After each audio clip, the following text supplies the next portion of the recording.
Welcome back, travelers. So this episode is special. As you can see, it's already different. I've done one episode like this in the past where we made a story for the character Squee. I found that the character of Zabaz and the ArcBound as a whole are really interesting, but they haven't gotten any kind of real screen time, similar to Squee and Dominaria. So as a result, I am doing a special story you enjoy. I am a Leonin, or rather, I must have at one point been a Leonin. I'd say most Mirrans were once something at this point. I'm fortunate enough not to have been repurposed to several dozen abominations like nearly everyone else. I had the privilege of joining the ranks of the ArcBound. Unlike our more vulnerable templates, the ArcBound are notoriously difficult to corrupt. We don't have the fleshy bits the oil loves to stain, or pure steel and white-hot lightning, with literal iron wills. While the survivors are holed up in pockets, praying to whatever remaining gods they have, that the Phyrexians don't find them, we tear across the landscape seeking out their living weapons. Being a part of the ArcBound gives us a unique gift. Those that die can transfer their essence to any other warrior nearby. Not only does it strengthen us, but we gain their experiences as well. I remember when the land itself split open like an old festering wound.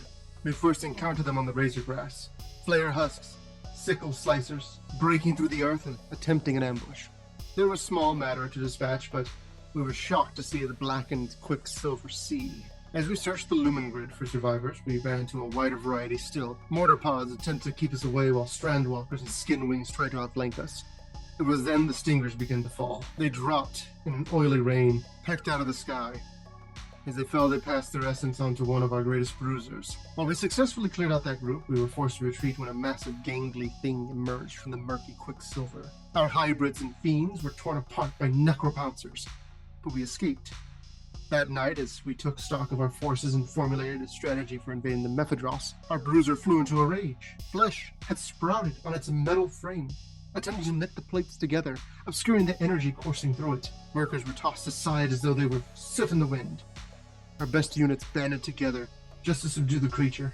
Fortunately, one of the remaining stingers, Zabaz, was able to destroy the bruiser and had the foresight to pass its energy to a wandering mirror, which we dispatched without incident. Zabaz was given the task of ensuring no other ArcBound went berserk. We expected the corruption to be strongest in the Mephidros and resolved to erase it before it could spread. We had no idea what we were about to experience. We had never anticipated such horrors as the Batterskull or the Lashrith. We were decimated. The few of us that remained had become increasingly powerful, but the corrosive nature of those monsters forced us again to flee.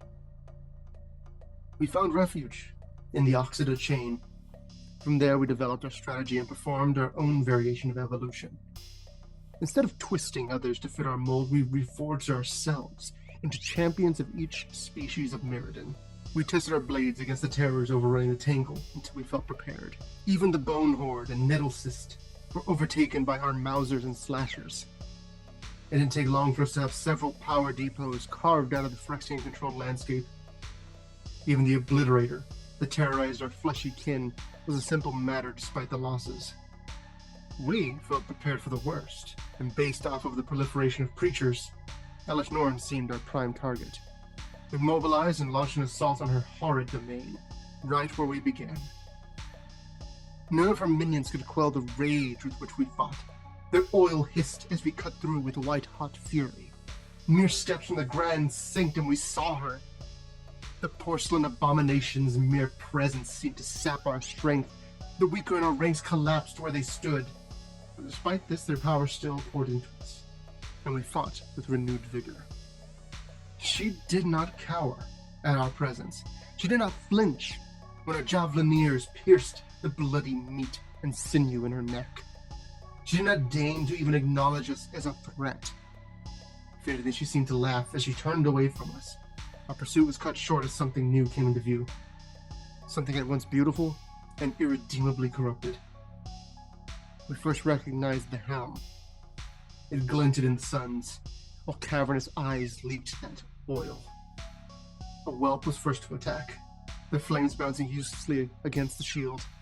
It still glowed with the soul of Mirrodin, though wreathed in the shadow of completion. If I had had eyes to blink, I would have missed the blade of Caldra cleaving my fellow in twain.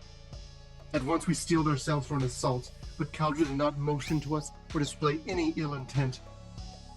It was burned in our memory, the story of the great cauldron, from the time of the Ravagers, a mighty warrior that once helped an elf save all of Mirrodin from a monster not unlike Elish Norn. Yet now they stood before us, a guardian of the most insidious evil our plane had yet experienced. Their guards seemed to be down, yet a formidable aura rolled off the abomination, daring us to approach.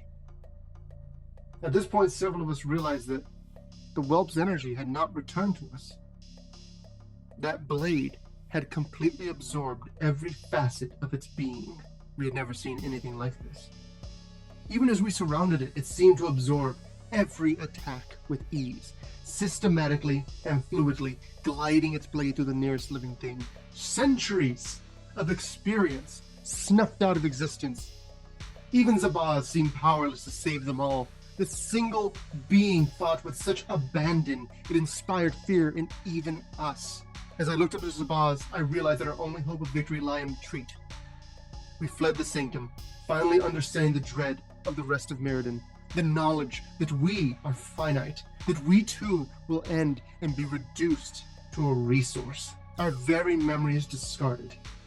Zabaz and I wandered the glimmer void, each crackling with untold power. My mind swam with a torrent of experiences, foolhardy oil-lust intermingled with mortal cowardice. Anger and shock wrestled with duty and resignation. A lesser being would have collapsed beneath such understanding. Even I felt ready to burst. Looking at Zabaz, they too knew my suffering, yet resolutely carried the burden in their small frame. And for the first time since the plague swept up our lives, Zabaz landed. We agreed that we had failed in our mission, but had learned a great deal about the living weapon Caldra. Any chance of defeating this opponent lies in removing the germ from the equipment. It is otherwise entirely unkillable. Despite this, we also knew we would be hunted down and erased to keep such a monstrosity hidden. Yet, as fate would have it, a unique mirror wandered into our encampment. Zabaz and I did not need to discuss what we both knew. All of my experiences would be placed into this innocuous parcel mirror that we can only hope would find its way to a pocket of the Mirren resistance. Hopefully you're the one listening to this. Amidst the maelstrom within me, millennia of ArcBound warriors can all agree on one thing. Phyrexia has not won. As long as even a single Mirren insect remains, there is hope for Mirrodin Pure.